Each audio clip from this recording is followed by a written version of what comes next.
Friend, ये नुस्खा मैं उन बहनों के लिए लाई हूँ जो मुबाशरत के दौरान अजीब सा महसूस करती हैं या जिनको हम आम ज़बान में ठंडी होना कहते हैं। कई औरतों को शहवत महसूस नहीं होती या बहुत कम होती है या ना होने के बराबर महसूस होती है। ये हार्मोन्स इम्बैलेंस होने की वजह से भी होता है और बाज़ औक़ात कुदरती तौर पर भी होता है।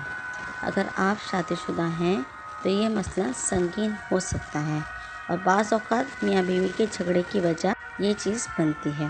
शौहर मुसलसल नाखुश रहता है और ऐसी सूरत में मर्द बाहर का रुख करता है। जो ख़वातीन इस चीज़ से जान छुड़ाना चाहती हैं वो बाकायदगी के साथ 21 दिन तक ये नुस्खा इस्तेमाल करें तो आप अपने शौहर से करीब तर हो जाएंगे। इंग्रेडिएंट्स हैं बादाम की गिरी 1 पाव यानी 250 ग्राम, छुआरे सूखी यानी खजूरें आधा किलो यानी 500 ग्राम, नारियल आधा किलो यानी 500 ग्राम, 4 मगज़ 200 ग्राम, मिश्री आधा पाव यानी 125 ग्राम। छुहारों में से गुठलियाँ निकालकर अलग कर लें और तमाम चीज़ों को अच्छी तरीके से साफ़ कर लें और पीस कर सफ़ूफ सा बना लें। नारियल अगर पीसने में मसला हो रहा हो तो नारियल को कद्दूकश कर लें। 1 बड़ा चम्मच रोज़ाना गर्म दूध के साथ खाएं। इंशाल्लाह 21 रोज़ तक खाने से आप मुकम्मल सेहतियाब हो जाएंगे।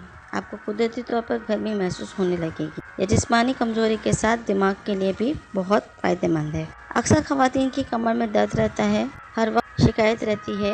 इसके इस्तेमाल से ये भी दूर हो जाएगा और इसके साथ साथ हाफ़ज़ा भी तेज़ हो जाएगा। तमाम चीज़ें कुदरत की अदा करदा नेमतें हैं जिसके बेशुमार फ़वाइद हैं जो कि हमें नहीं पता। आप आज से ही ये नुस्खा इस्तेमाल करें और अपनी शादीशुदा ज़िंदगी में खुद भी खुश रहें और अपने